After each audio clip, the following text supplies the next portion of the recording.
My friend, thank you. Well, good morning, everyone. It's a good day, isn't it? It's a good day to give thanks. All right. Share a couple positive emotions, no, feelings. Share a couple positive, uplifting feelings that you're sensing right now about yourself. I'm feeling what? Tell someone. Tell someone. Begin to identify what's going on in you. You feeling hopeful? You feeling joyful? You being thankful? Come on, everyone can say, I'm thankful. One of the things is, I'll enter his gates with thanksgiving in my heart. So I'm going to enter his courts with what? Praise. All right, we can be a thankful bunch. I love this house, and I love y'all. Here's the thing. I think you know me more than I know you, and I don't think that's too fair.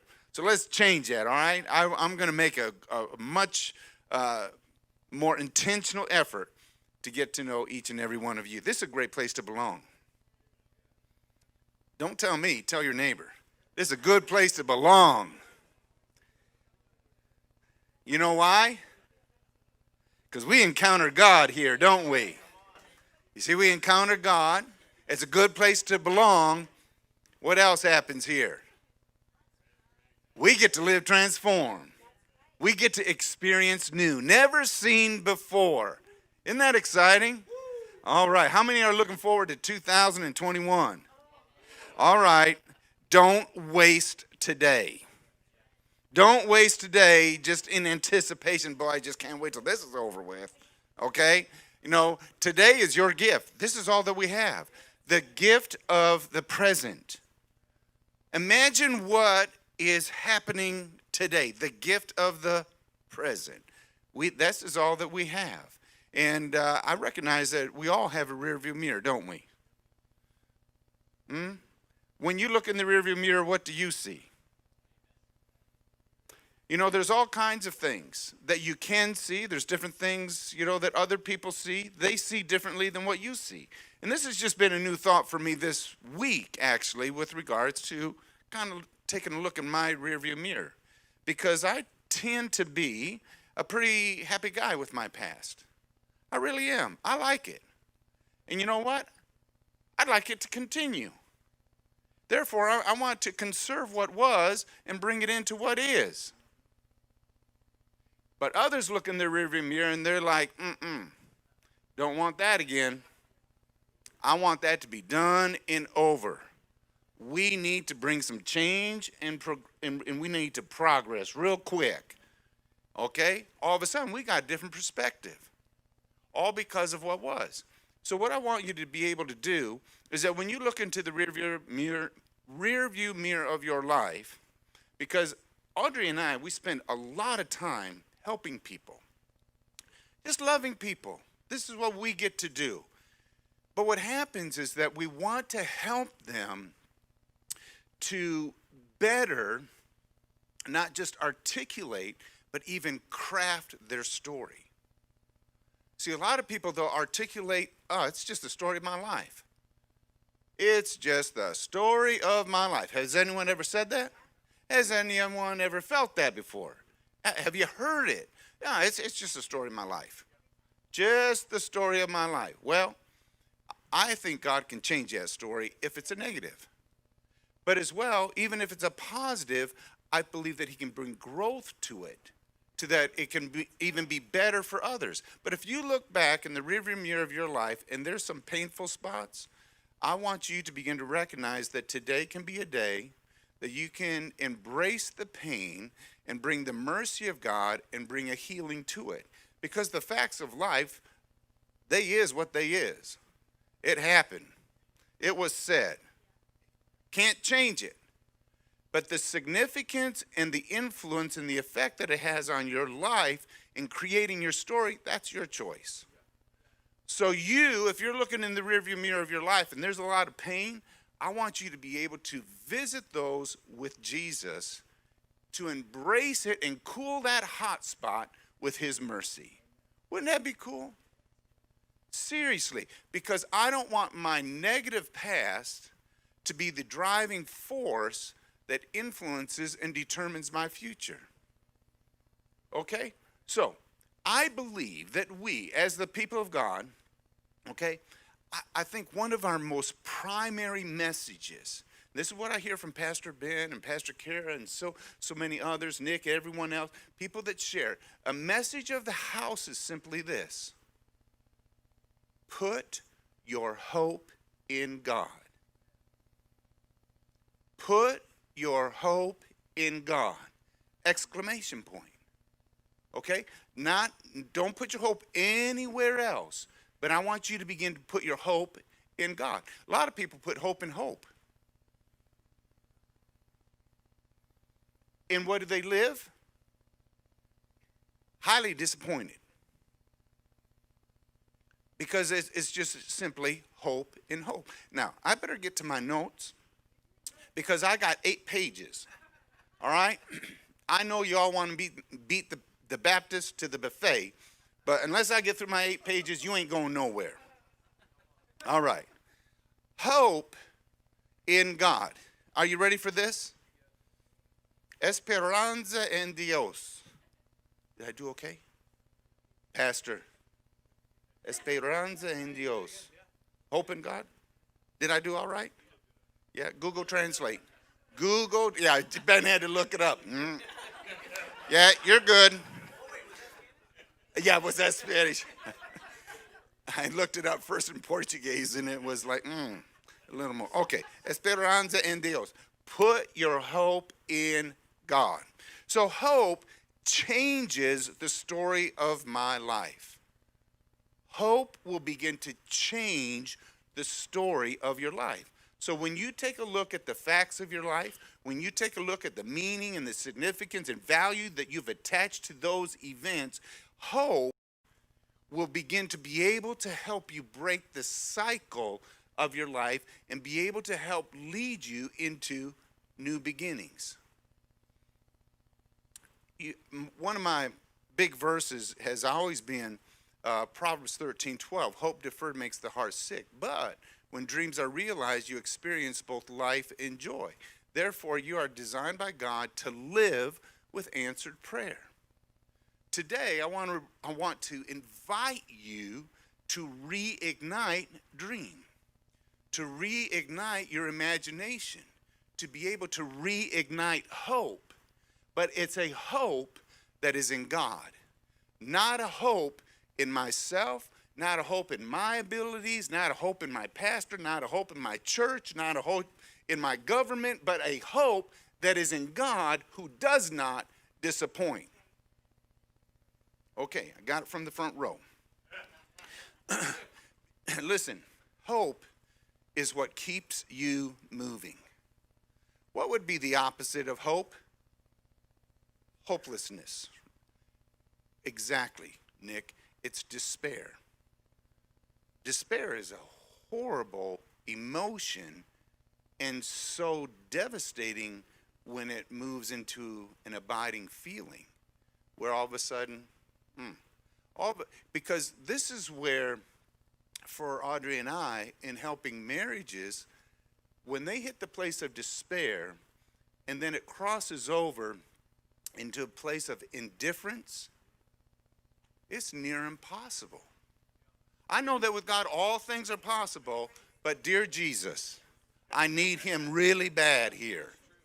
Okay? Because it is such a hardness of heart, and they've abandoned all hope and have been living in a land of despair, and all of a sudden they're just indifferent. I just don't care.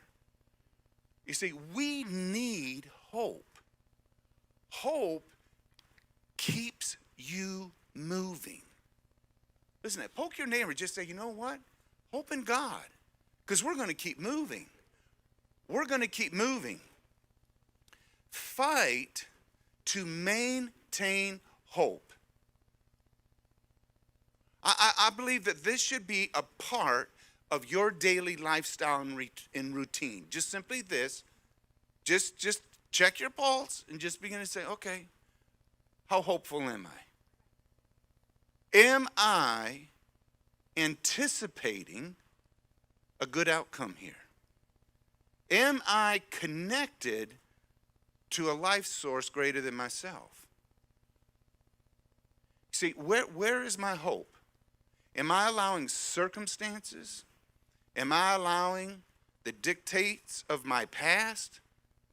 Or is my hope in God? I'm going to fight to maintain hope.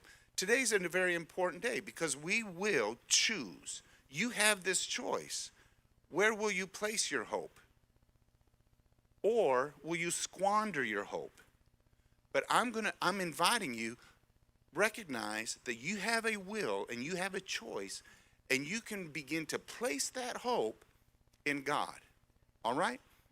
So next, in seeing that, what I want you to do, and I hope, my hope is that as the end of today happens, is that we will increase your reservoir of hope. I want you to be able to begin not just to fight for it, but to be able to maintain it, not just to maintain it, but then to develop it, that you might have a reservoir. Everyone say reservoir of hope. Because in this life, you're going to have trials, you're going to have tribulations, you're going to have challenges, but be of good cheer, Jesus said, for I have overcome. Oh, I can put my hope on that. He is the triumphant one. He is the victorious one.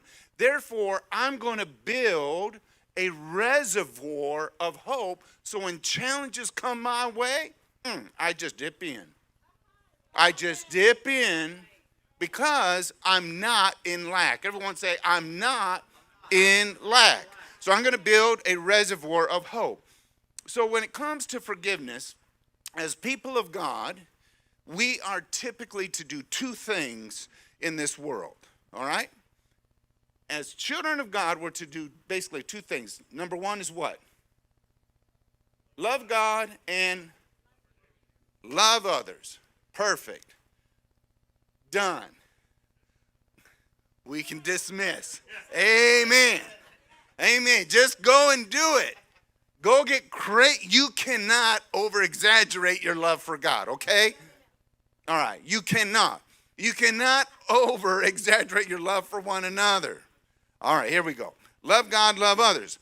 So, what are some of your feelings when you forgive someone? I'm just going to ask you, what are some of your feelings? You've experienced an offense. Someone has said something, someone has done something, there's a disappointment, whatever it might be. All of a sudden you're feeling what? A little wounded. Little what? Disappointed. Okay, a little bit of hurt. Anyone done that before? Only the back row. Okay. So what I want you to do is begin to identify what are some of the emotions that I then experience, but then what are the emotions that I experience when I choose to forgive? Why would you forgive? Because, come on people, clue into today's message. Why you would is because there is a component of hope.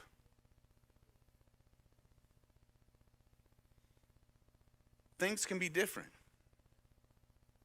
Not only for the other person, but for me. Why would I choose to forgive?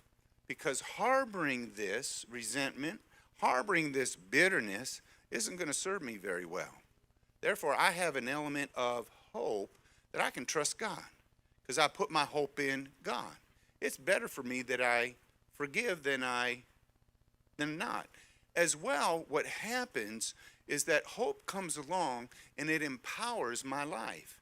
So rather than feeling that I need to take matters in my own hands and retaliate, no, I can trust God. You see, I'm going to place my hope in Him. Therefore, hope empowers me to be able to take that offense and rather than harbor it, and retaliate in some way with someone else, I can take that offense and I can choose to send it away. See, that takes some hope right there. See, because I believe that in hope then I get to live free. Isn't that beautiful? See, I want to cultivate hope in my life. I believe that hope within your own heart and life should be one of the most contagious, infectious emotions and feelings that you have. That people would experience you, there's a man and woman of hope. One thing I know about them, life isn't perfect. It's not always easy. But man, what is with this hope?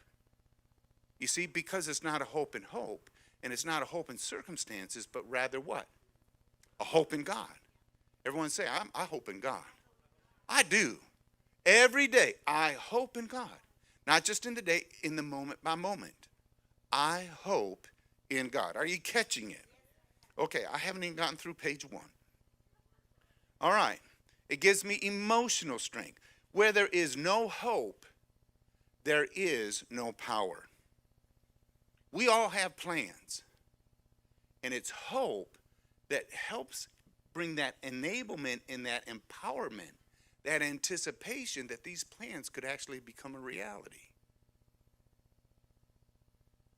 Why do you build homes in Kenya? Stick with the message, people. Hope. Okay, good. Whew. Little slow, but you're worth waiting for. We'll get you there. Okay. All right. So why do you build homes in Kenya? Why? Because it's going to make a difference, isn't it? You hope, there's a belief, there's a confidence, you're persuading your heart that you can take your earned money and make an investment because why? There's hope it's going to make a difference. All of a sudden there's significance, there's power that comes with hope. All right? So, next one. It's a normal thing in life to fight for hope in God. So, like the Hoover Dam, I want you to begin to recognize I'm going to build a reservoir of hope. Okay? So with that, I'm going to, in building up, what does the Hoover Dam do? What does it do? Creates power. Isn't that cool? Power, electricity. But it holds this reservoir of water, and that water flows through, turning these great turbines, right? And all of a sudden, it's generating all kinds of, and what does that power do? It helps so many social media. Ushers. You see, all of a sudden, when I have, everyone say, when I have a reservoir of hope, I can generate power that'll influence multitudes. You think it's just about you. No, it isn't. You change the atmosphere that you live in. We are children of the Most High.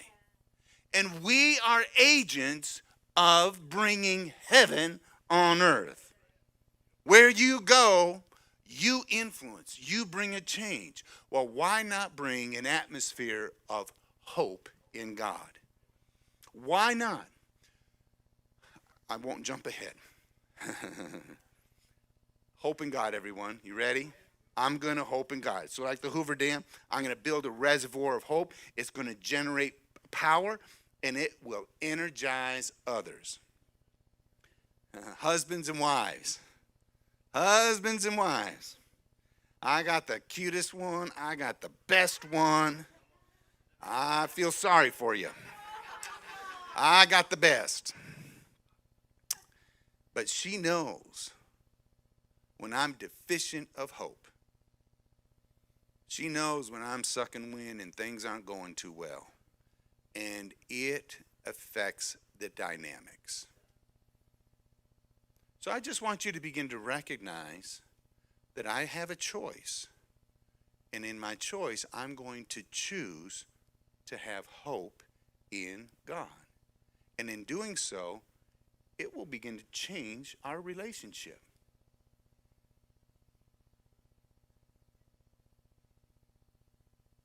Are you hopeful in your relationships? Do you bring a measure of hope wherever you go?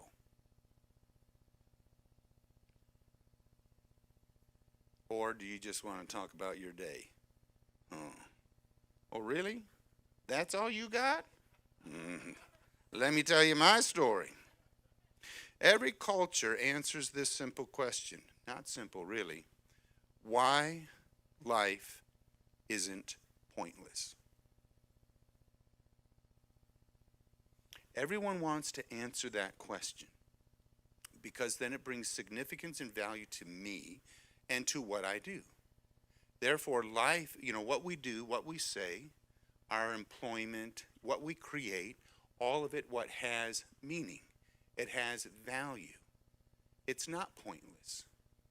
So I want to underscore, inside of you that no matter what you do, no matter where you go, no matter how it's said or how it's done, it all matters. Your life matters. You're like, Bob, you're making this a little too big. No, I'm not. I think people fail to recognize how significant their life really is. Imagine this. You actually being created in the very image and likeness of God. That he actually chose and even limited himself to demonstrate his life in you and in through you.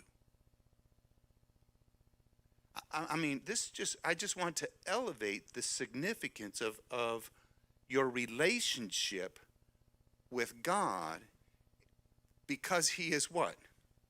He is the God of all hope. In other words, he wants to translate that in and in through you. So when you act in hope, you're acting like God. This is really quite profound, because I'm not just trying to generate an emotion in you, but I want it to be I want it to have the substance of a reality and a truth and of an identity of, it's not just what I do, but more of who I am.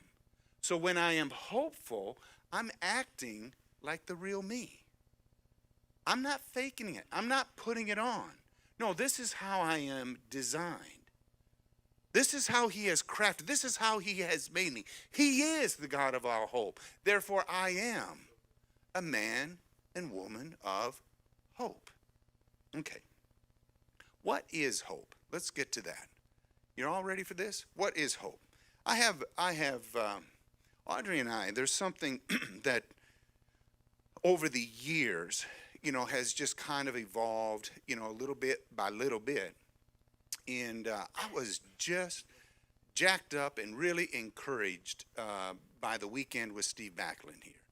Absolutely loved it, because what it did for me is that it underscored in my life real values that I held, with regards to hope, and what we have chosen to be, and this is a value that we share as a couple that I would hope people would experience from us, is that I want to be an ambassador of hope. Our marriage, our life, our family, we are an ambassador of hope. And I use that word specifically because my citizenship is that of the kingdom of heaven.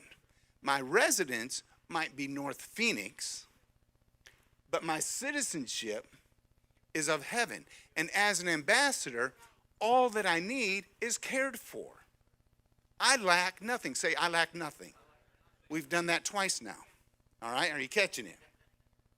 And as an ambassador of the kingdom of heaven, all the resources then of heaven are at my disposal to be able to bring heaven on earth. So I want you to begin to recognize, this is not my home. But as I live here, I will live as an ambassador of hope. Because what sets us apart is this contagious component of joyful, confident anticipation that the realities of God can and really are mine. See, I want it to be so intriguing that people would look at our life, that people would observe our marriage and our family, far from perfect.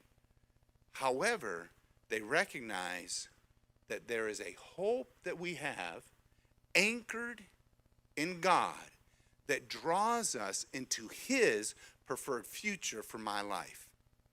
Did you catch that? That's what hope does. So, hope is a desire. Everyone say desire. Are desires good? Yeah. Are desires good? The good ones. Hope is a strong desire.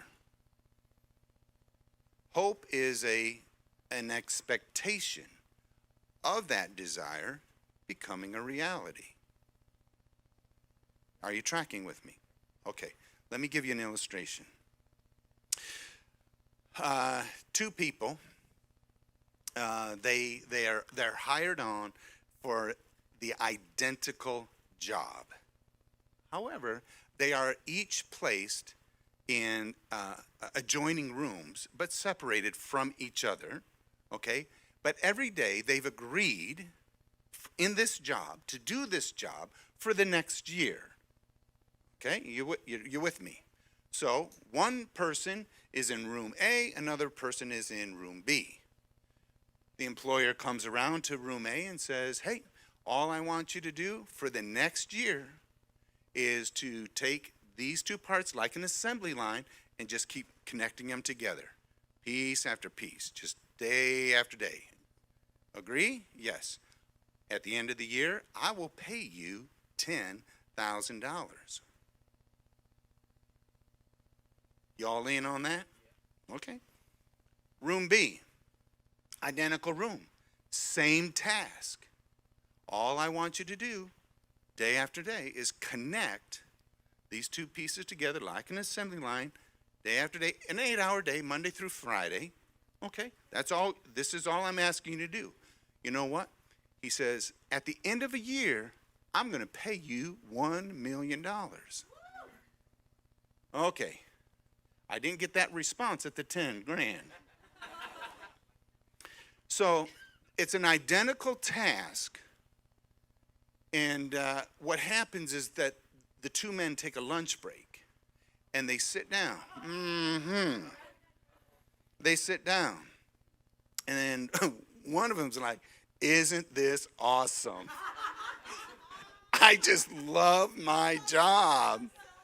I am just like, this is going to be the best year of my life. Ain't that right? The other guy's like, what are you so jacked up about? You know, well, at the end of the year, I'm going to get $1 million. The other guy's, I'm getting 10 grand. Okay. Identical task, okay, but different expectations. When you have a different expectation, it changes your experience. Same task,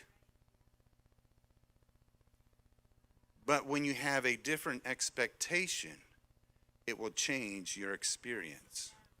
Therefore, hope is huge.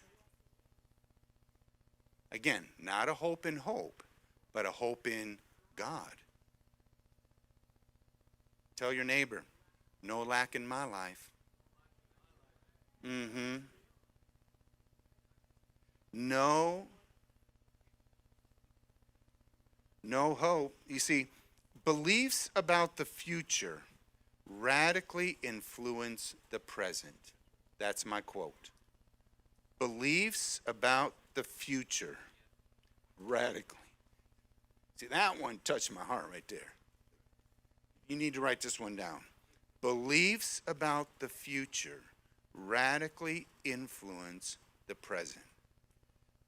I mean, that just contextualizes what Audrey shared after worship. Are you going to stand by and just be an observer?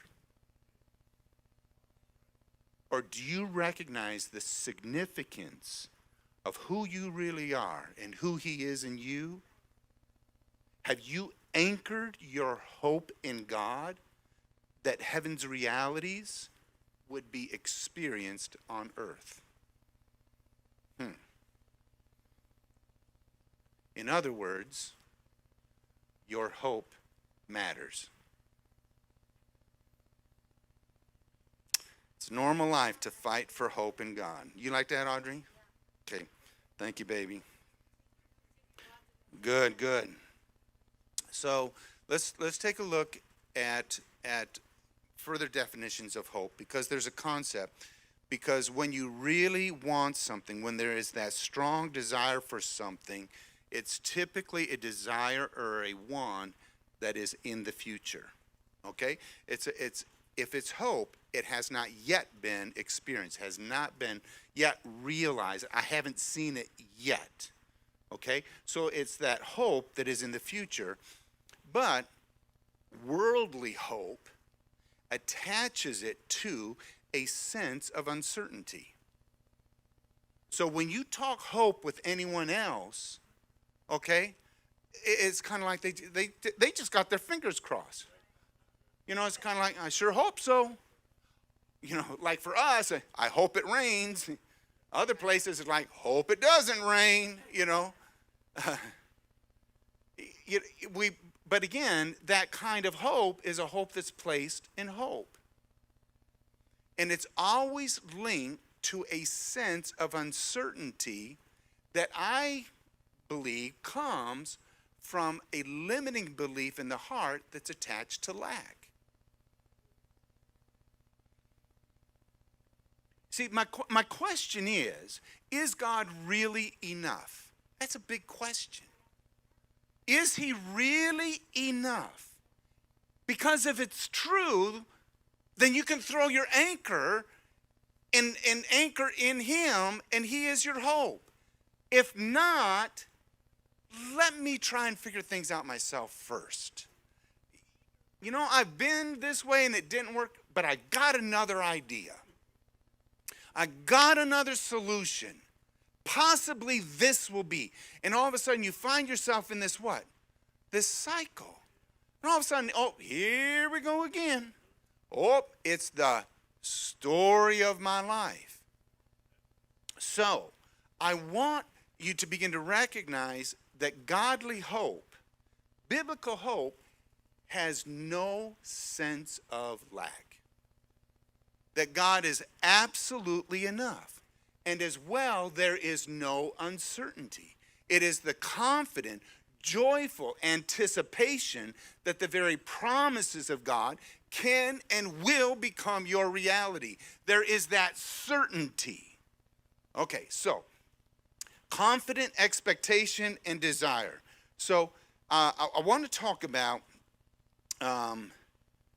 certainty. There is a mathematical certainty.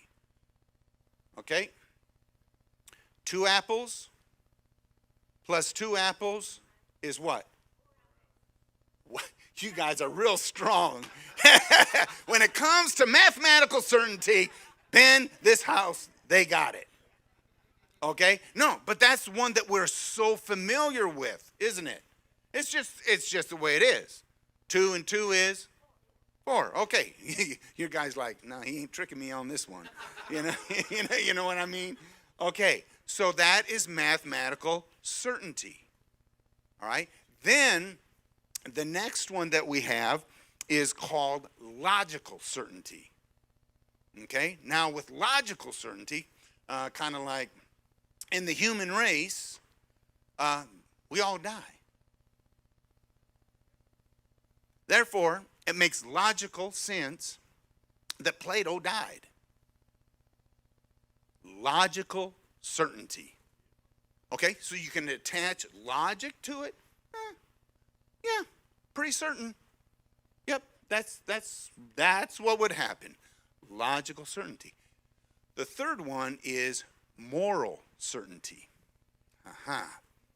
Moral certainty is the engagement of your will. It's the engagement of a relationship. It's the engagement of the will of God, the intention of God. You see, his intentions and purposes extended towards me, and my will that engage with his. With that, then, I begin to experience moral certainty. So when I engage with the will of God, the promises of God, the word of God, the evidence of Jesus being the very Son of God in his birth, in his life, in his death, his burial, and his resurrection, his ascension to the Father, I have absolute moral certainty. And I'm going to connect my will to the will of God. See, all of a sudden that begins to generate a certainty that I had that transcends beyond anything that would have to be mathematical or logical. It is a choice of will. And I have a relationship. Everyone say relationship. I have a relationship with God because of Jesus. And we even use the term personal. Everyone say personal relationship. Has everyone heard that before? Where there's a person, there's a personality. That means I can experience God. And I can connect my life to his will. And I can begin to experience, everyone say experience. I can begin to experience the will of God, the intentions of God, the purposes of God, you see, becoming my reality because of a moral certainty. He's faithful. He is faithful. Period. All right. Well, let's keep moving. That was page 2.5. Actually, page 3. Okay. I want to jump ahead to Abraham. Everyone, because I'm going to go a little quicker now, okay? I want to jump ahead to Abraham. Everyone remember Abraham? Abraham received the promise of a son, right? And that his offspring would be what? It would outnumber sand and the stars of the sky. Why would God say that? Exactly. Something he could relate to, but then I think also God also knew it's going to be a while. It was like 25 years. And it's just like, is this ever going to happen? But every night he would walk outside and look at those stars. And he would begin to persuade himself and remind himself of the character of God, the promises of God, the word of God, that is going to be my reality. Wow. Don't know how, but he hoped in God. Not in himself. Sarah laughed. You know, and Abraham says, I'm as... Anyhow, we'll leave that. Yes. Yeah. Let's move on. He really said something about Sarah. I mean, like she just dried up. It was... Anyhow, let's move on. So this is what happened. Why did I go there? But this is what Abraham did. And I'm just going to reference this for you, Romans 4:22, is that hope makes a difference. But Abraham hoped against hope. That's an interesting statement there. Because mathematical and logical hope said no way. Said no. You put your logic to this, ain't happening. You see, you count the years and the calendars and the no. Mathematically, no, too old. You see? However, he knew the character of God. So it was a hope against all of a sudden, it wasn't a hope in what I can do. It wasn't a hope in how I'm going to bring this to pass, but it was a hope in God. See, I want you to begin to allow yourself to step outside of your present circumstance. Because far too often we believe that that's my limiting factor. That's as far or as good as it will ever be. And it's just like, wait a minute. But God. See, if he said it, then I actually want to believe it. And I want his realities to become mine. I'm going to put my hope in him. Okay? Because in our social media world today, the number one thing that they're working towards is what? Their attention. Every time you click, every time you follow that feed, every time you go like this, they're tracking you, they're following you, but what are they doing? They got your attention. And if they got your attention, now they can begin to influence you. And then as they, and again, no one freak out here. But all I'm saying is what you focus on and where you give your attention, you get more of, and it becomes the limiting factor in your life. So if I'm going to anchor myself and put my hope in God, all of a sudden I begin to step into spacious places. All of a sudden I have infinite possibilities. When I'm looking for the will of God, it's not this thin little possible maybe. Is this it? Is this as acceptable or permissible? No, I'm looking for perfect. You see what I'm saying? But in God, I have infinite possibilities. This is huge. So, and so often, what I have thought was great for me would be great for you. And it's just like, no. He has a different shoe size than I do. He has a different passion than I do. Turn the page. Because what I want you to do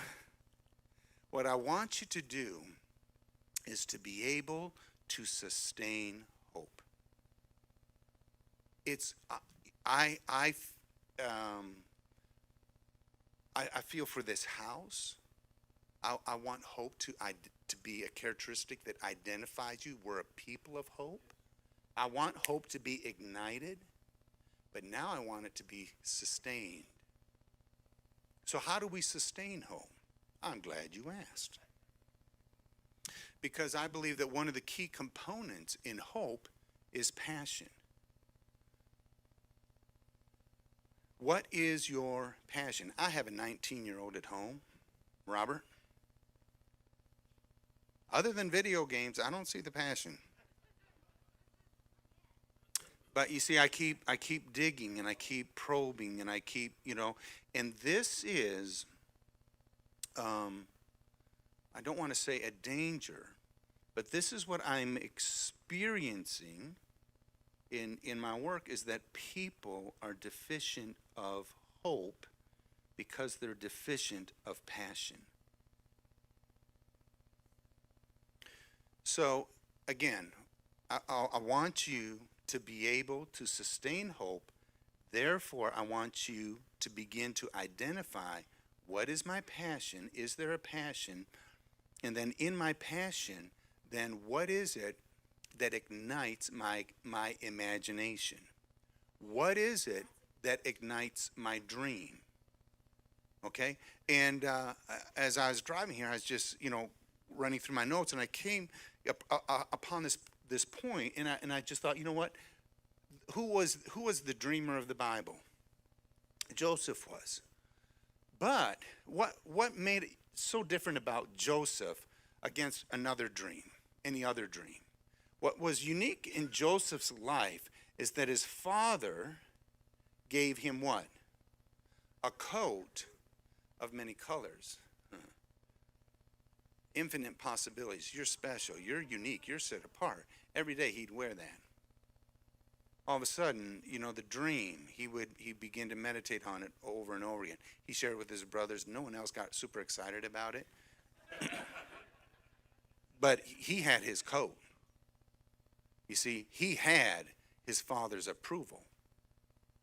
And I believe that it really transformed the belief system of his heart. Did he see the path? Did he see where it would lead him? Did it see where it would take him? No. But what? He had hope. He had a passion. He had a dream. He had an imagination. You see, and all of a sudden that became his reality. But what did he do? He spent years imprisoned. But what kept him alive? Many other stories I could share about that. I mean, that is a psychological thesis written about so many times. People that have gone through Auschwitz, that have gone through the imprisoned camps, all those kinds of things. I mean, people that were there, those that lived and those that didn't, those that had hope, they made it. Why did they have hope? Because they had a passion. They chose life. They chose to ignite their imagination and dream. I don't know of any invention, anything that has happened in life that has brought benefit to yourself or to others that first didn't begin in one's imaginations, thoughts, and dreams. And that's something. What would allow Edison to keep, failing? Right? Hope. Oh no, this is going to work. Because he had a dream and he had an imagination. Okay, as a boy, I played basketball. I loved basketball. And I would ignite my imagination. Right? And I'd take that shot, and I'd be dribbling, I'm playing all by myself, but, it's a stadium. And I'm just going at it. And I'm counting to myself out loud. 4, 3, 2, 1. Whew. I win the game. My imagination and my dream, but it's not hope. Because I went on to play basketball and I just knew I wasn't that good. You know what I mean? It wasn't going to happen. So just because you have an imagination and just because you can dream about it doesn't make it hope. But hope begins to derive or begins to grow when you take that imagination and that dream and all of a sudden it becomes believable.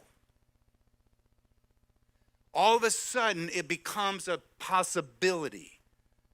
But for me in basketball, not a possibility. But when I take my dream and I take my imagination and I allow that to develop within me, all of a sudden, is it believable? Can you find substance to this in the Word of God, in the promises of God, and in the character of God? Can you find substance to this that all of a sudden, you know what? I will be the father of many nations. Abraham. All of a sudden, it was because not only could I imagine it, not only did I dream it, but it became believable. And then the next one is this, is that are you invested? And I like this one. If you're going to sustain hope, you need to ignite your imagination. You need to begin to dream about it. You need to begin to believe, find the very promises of God that substantiate it, the character of God, and then get invested. I've invested my entire life, and I have no regrets. All that I have, all that I am is His, period. I'm invested. When you invest yourself in family, all of a sudden, there's no limits. Now, I like you, I do. But I'm not that invested. Just saying. Just saying. Don't be offended. Some of you more than others. It's true. But talk about my kids, I'm invested. I'll move mountains for my kids. Why? I'm invested. Who has a dream for your life? Your Father does. Who gives you your identity? Your Father does. Isn't this cool? Who believes in you? Your Father does. Who's invested in you? Your Father has. Let's all just cry together. Because that's a lot of love, people. He is the God of all hope, who dreamed about you, who imagined you, who believed in you, who's invested his very life in you. There's no reason to live in despair. There's no reason to live without hope. Because my hope is in my dad. And he's demonstrated what hope looks like. See, I want to sustain hope in my life. This isn't just a wish, a cross of the finger, something I'm looking for. No, this is an intimate relationship that I experience with God. I'm so excited about this. Because when you go to work, you don't go alone. When you parent in your family, you're not alone.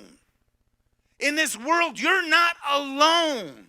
You are a majority. Because of your Father. Well, I guess we should be done sometime. We got 4 more pages. Who cares? Let me give you another quote. You ready for this? Passion becomes the most productive energy of human life. That's cool. Passion can now become the most productive energy of all human life. This page had to do with, no, it's okay. It had to do with political change, okay? So that's a good one to leave. Okay. We just won't go there. Had to do with political change. But you know what? Being angry at something doesn't change anything. And again, and what I want to say is, what changes things? See, he's catching it. Hope does. You see? But the whole thing is that, you know, it's the hope that I don't have to be sick. It's the hope that I don't have to be impoverished. The hope is we don't have to fight with each other. See, it's the hope that changes things. It's not the demanding of rights. It's not me being more determined than you and me looking in the rearview mirror of my life and saying, I'm going to get away from that as fast as I can, but knowing mercy, embracing, loving you, loving God. All of a sudden, when I have hope, now I can see beyond your pain, beyond your anger, beyond your resistance, and I know who you are. And I can love you accurately there. And I'll stay as long as it takes, and we'll walk out together. That's hope. That changes the world. Ben, don't get worried. I will be done. And here we go. This one says closing, which means absolutely nothing to a preacher. Nothing. But I want you to realize this. And I'm so excited. I want you to realize you're here because you are spiritually hungry. And you take your life with God seriously. Because it's not something that you do, but rather it's who you are. And in John chapter 6, Jesus begins to declare, I am the bread of life. Eat of me, drink of me. You'll never be hungry. You'll never thirst again. And that's what he says. He says, I am the bread of life. This is the invitation to put your anchor in God, to know the bread of life, to partake, because he is the one that satisfies. Because with hope, it's a strong desire. But if you, however you choose for that desire to be fulfilled, how or with whomever you choose for that desire to be fulfilled is your hope.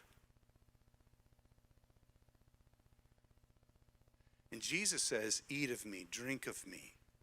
You'll never hunger, you'll never thirst again. He says, I am the one who satisfies. Putting your hope in God allows you to rest as a satisfied one. It doesn't leave you hanging, feeling limited or left out. He's more than enough for you.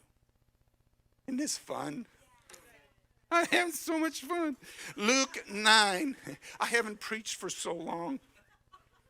This crazy COVID thing. And so I'm going to take it all out on you. Luke 9:16. Jesus is feeding the 5,000. They bring to him 5 loaves of bread and 2 fish. And the story goes on, but what he does is he takes what he has and he breaks it and he looks to heaven, blesses it and distributes it. 5,000 men, women, children. 20,000 people are fed. This is crazy talk. But what he did there, and this is so important, is he took it, he lifted it to heaven, and the accurate translation there is he regained his sight. He saw an impossible situation. But Dad, this is all I've got. I need to see you. Abraham, every night, I see those stars. I walk in this sand.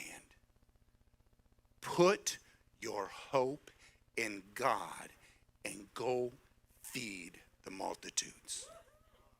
Come on.